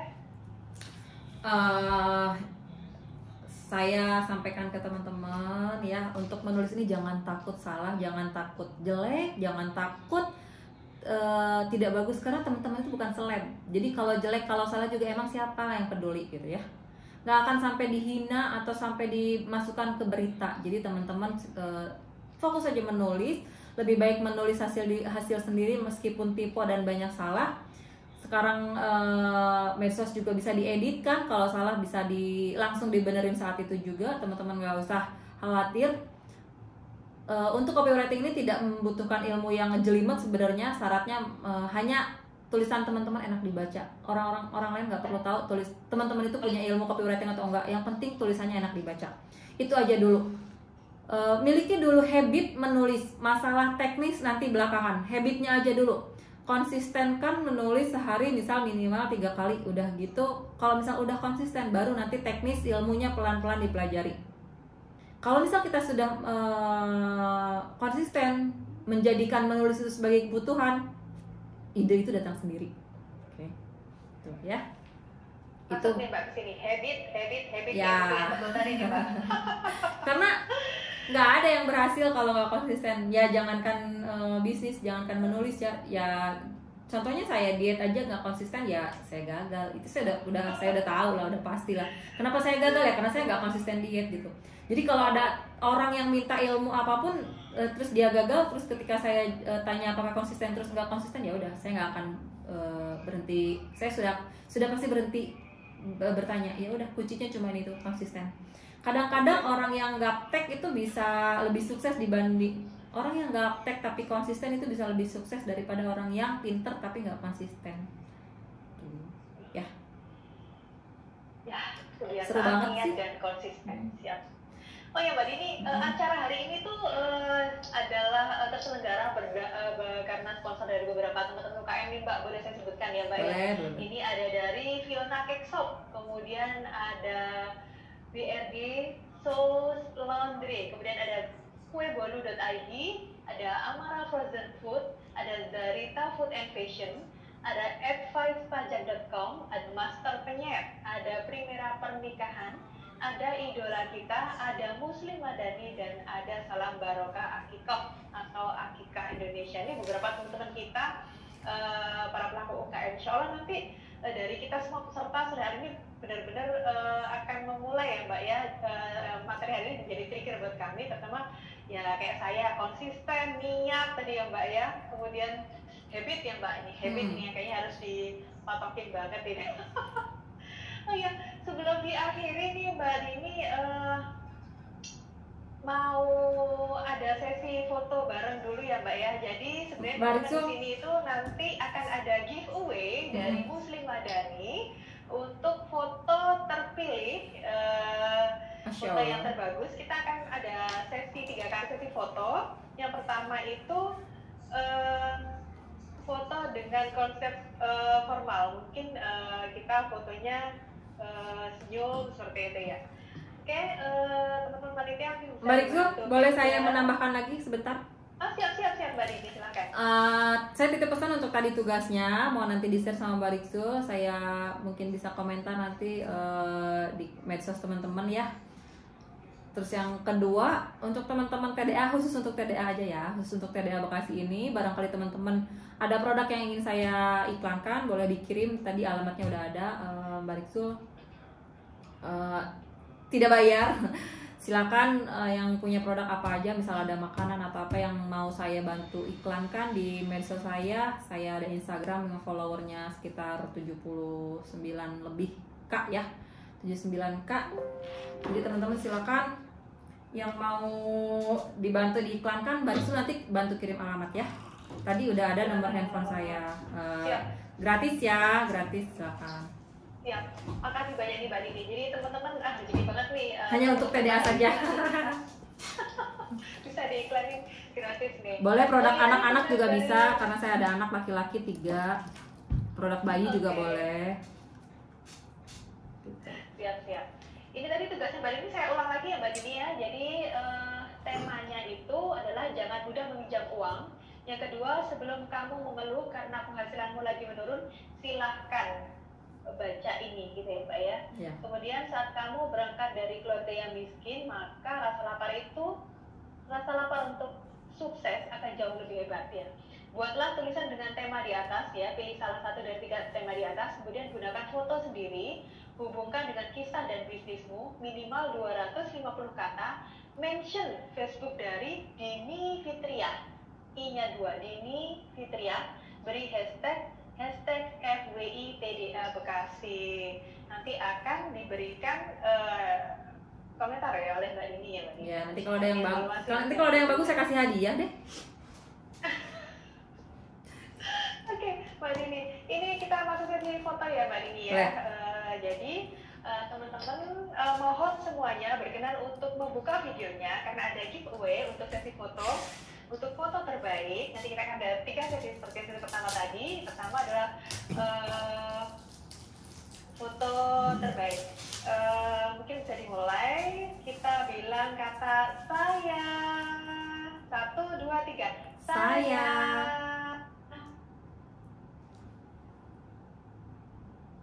Oke, satu lagi slide berikutnya.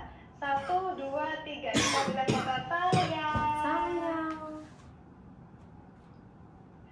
Oke, terima kasih teman-teman. Kemudian yang kedua itu kita foto dengan tangan TDA, sebuah TDA.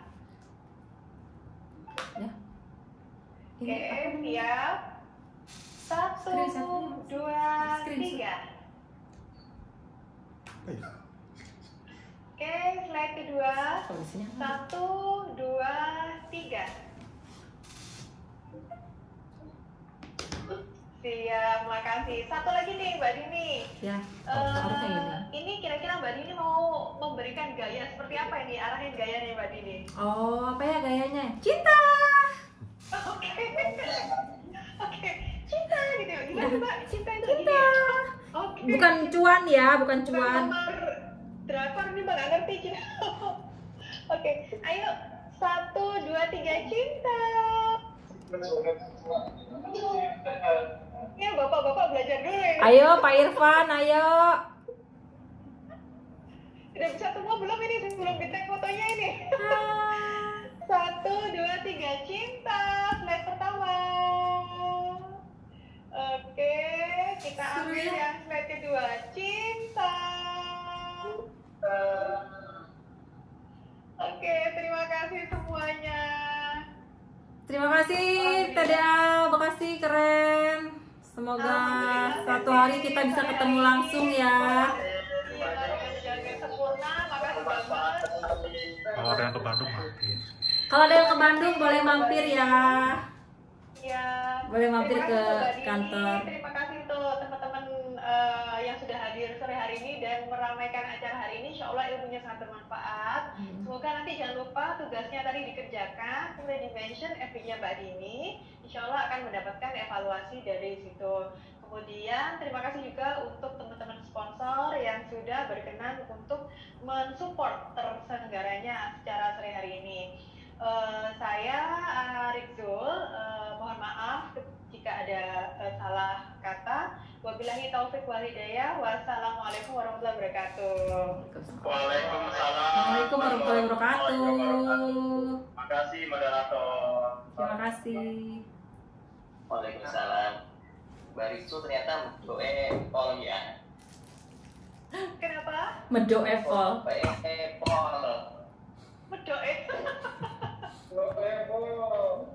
Jawanya mana Mbak Rizzo? Bang Barisu dari Jawa ya. Assalamualaikum. Saya orang Jawa bahasanya ya.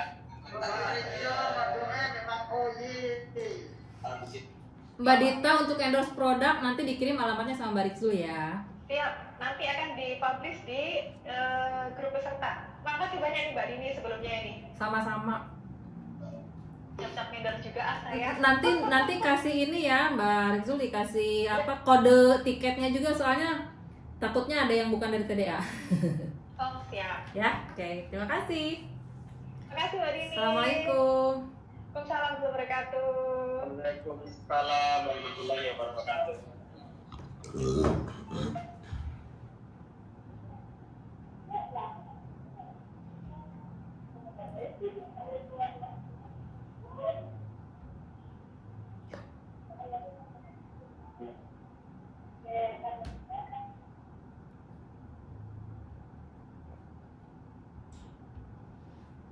Gimana ya? Screenshot. Enggak. Tadi gimana?